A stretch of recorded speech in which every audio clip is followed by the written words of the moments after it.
it's dreamlike and surreal, especially with quantum realities and relativism and, but so what? It would be exactly as we see it now. It wouldn't mean that life doesn't exist if it turned out to be a dream. It's definitely a detail of our conscious experience, but it is not a description by any means of how information is allocated in the brain. Okay, it's very delocalized. It's not like there's See, I agree with all of this. I'm ahead of you. I've taken all this into account, Everretts. I've taken this into account. My beliefs about willpower have taken this into account. And by the way, so far everything I've answered you in comments. Maybe you don't read all your comments. It's not like I want to assume that. I do read all the comments that come to me. I don't always see the video responses because of the way YouTube works. But I've read every comment, with a few exceptions, because when the comment threads get really big, of course, it doesn't tell you which ones are new and you can't miss them. For all this information to have to go through this one eye somewhere in the brain, there would just be a huge computational bottleneck. It doesn't do that. We know a lot of the information does not go through the eye. The ego, and you could see my video on this, I think it's a pretty good metaphor, the spatial metaphor for the ego and the mind. And again, not entirely mine. Quine has a similar idea. Basically, we all do, because spatial metaphors are, of course, in the theory of embodied mind, which I've decided it makes a lot of sense to me. Again, not my theory. Sense and motor metaphors are found throughout all of our thinking. But anyway, if you think of that model, no, we can bring our mind over to our conscious mind, with our ego in the center of it. We can move that around our unconscious mind. It's a metaphor. Don't say, I'm not saying that there's something in my mind moving. And we can bring things into consciousness. It's obviously not some central location where everything goes through. I mean, that, again, is obvious, even in the ancient context. It's completely implausible. Right, which is why one of my favorites. Now, he is one of my favorites. I mean, we feel as though we're representing the world around us. That turns out to actually be right. See, one of the problems here is that you're a counterintuitionalist.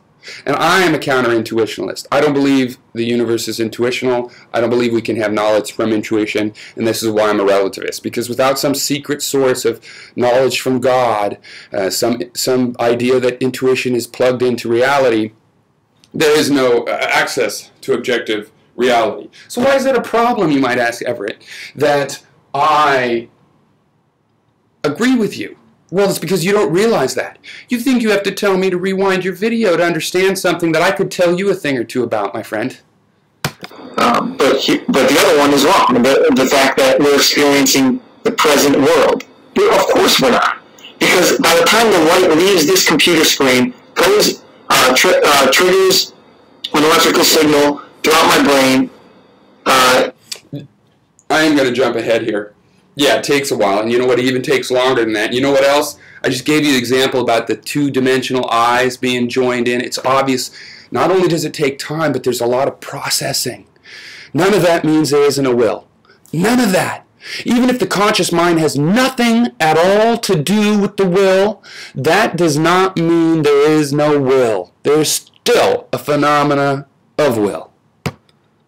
Until I process it consciously as a computer screen. Who knows how much time? There's estimates of how much time has gone by. But it's 250 milliseconds. I mean, a long time. I mean, a noticeable amount of time.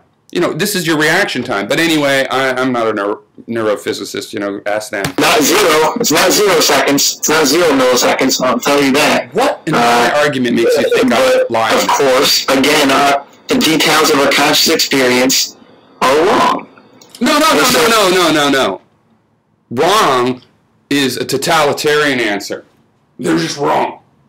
Newton's law is wrong. Newton's laws are wrong, right? They're incomplete. They're incomplete. Newton's laws are a special case of Einstein's laws. So does that mean they're just wrong? No, it means they're partially correct. It means they are approximations. Our understanding of will so far is an approximation, a pretty gross, clumsy approximation. Realizing that it's an approximation, which I too have realized, does not mean that there is no will. It means we have to improve the approximation. To me, that's the point of this conversation. But you want to make the point, you just have an illusion, Piero. Everybody's having an illusion.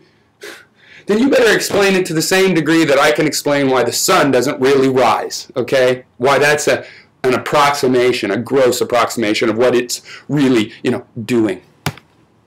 Now we'll look at the detail of our conscious experience of free will. Why should we give that any credence at all? Have I answered that? Excuse me, because I feel like I have answered why we should give it some credence. The same reason we should give credence to the fact that the sun rises every morning. Because this phenomenon still has to be explained. And you want to tell me it's an illusion, then you better be specific. Why is it an illusion? How is it an illusion? What's really going on? Yeah, I'm ready to doubt all my senses. I think Descartes was doing well up until I think, and then therefore I am. It was redundant. And then when he crawled out of that, saying, well, God wouldn't deceive me, I was very disappointed. I say doubt everything. Again, read Piero of Ellis if you want.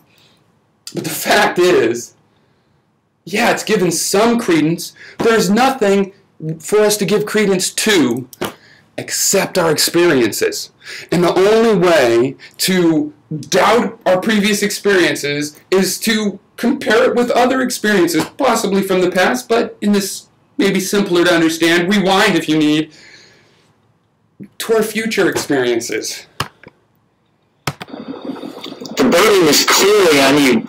It's been shown through these examples and many others, I'll cover a whole video of them if you want, that it's just hit or miss. It's just, don't bother. Don't bother. You could Google Piero and see where I'm starting from. I'm starting from a foundation that says that things are only as they appear to be, and that we assent to what appears to be, but we have no knowledge of anything, that we should always hold all of the appearances with doubt. But that doesn't mean we don't act on them, because it appears to me I need food to live, and so I'm going to eat. And frankly, I think that's a good idea, because it also appears to me that pragmatism, not the school of thought, but the natural language meaning of pragmatism, is a pretty good idea. And so that involves accepting approximations when it comes time to make a decision. You can always doubt again later. The details of our conscious experience, they miss a lot. They did not evolve for the purpose of describing the brain. I know all this. And actually, I do think that's a good point, that they didn't evolve for describing, the brain, just like they didn't evolve to describe quantum phenomena, and they didn't evolve to describe time relativity that is so subtle we don't sense it directly. The detail, we do sense it through experiments. Experiments are gadgets we create to extend our experiences. Have you ever noticed how an experiment always translates some phenomena into our senses? A Geiger counter detects a photon and makes a sound. A tunneling microscope uses quantum mechanics to create an image that we can see out of something that we can't see, both because it's tiny and because our eyes are not tunneling microscopes. Details of our conscious experience did not evolve as our senses did to actually tell us something about reality. It's just that has nothing to do with anything I've said.